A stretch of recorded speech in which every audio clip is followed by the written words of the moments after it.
last week helping a friend do some soybeans. Like, they have this machine that soaks them up, and then they go up this tube and then out into a truck. There were soybeans like everywhere, right? I mean, I was breathing out soybeans for like the next 3 days. It's absolutely insane. I got to thinking about that, how one little thing of soybeans can add up to fill a whole semi. So something that looks so small can actually grow, when combined, weighs tons, and it's worth something. Now follow where I'm going with this. I like how the church these days is talking a lot about mental health and things that it needs to be addressing, because those are very important concerns that we need to have addressed. We also want to be careful. I want to share with you some personal things here. I don't really like to get that personal, but maybe you can learn from some of the mistakes I've had in the past and things I've grown from it. This summer I was unfortunate enough to go to a place.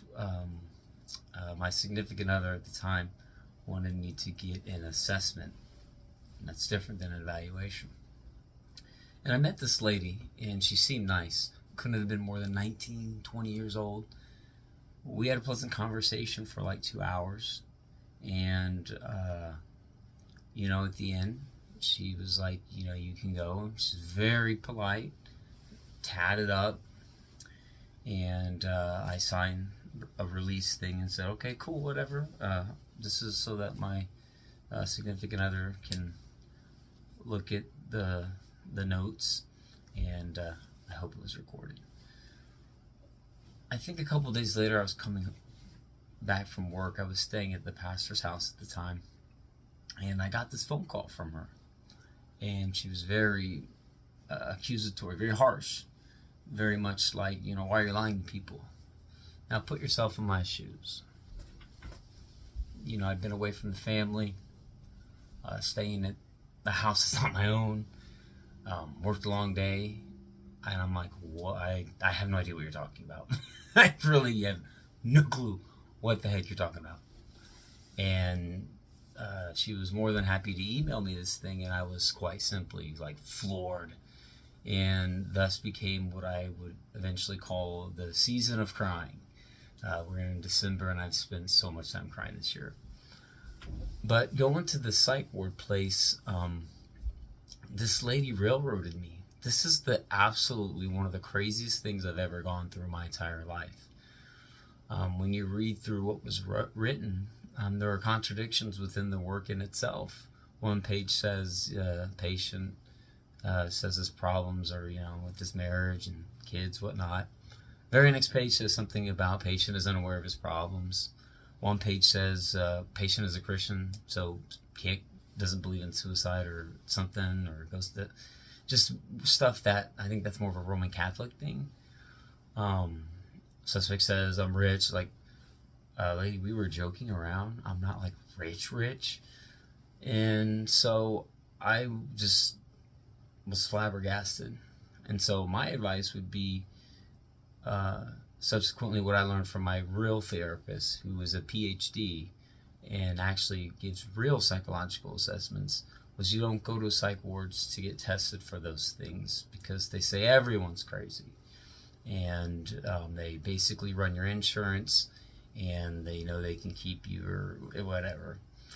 So what I would suggest is to do what I did. I went to a team of professionals afterwards, because my thinking was, if I indeed had this thing that they said I had, I want the best treatment possible, right?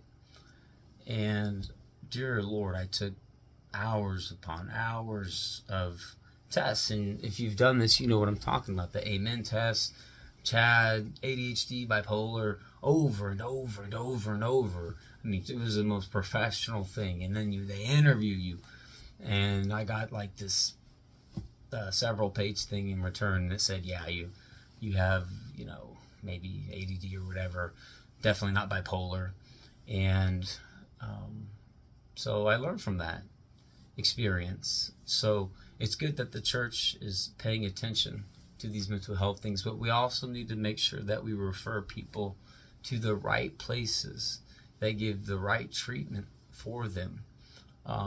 Because this impacted me very negatively.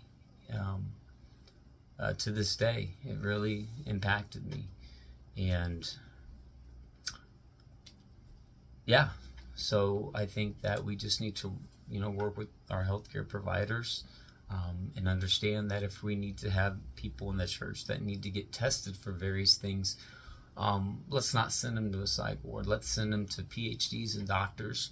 The lady I met with was like a 20-year-old social worker. So send them to professionals with years upon years of experience where they can get the adequate testing. And then if they say there's an issue, then you get a second opinion. And then please do take medicine or whatever you need to do. So I'm happy to report your boy is 100% mentally sane, as I always have been. And yeah, so that's all I want to share.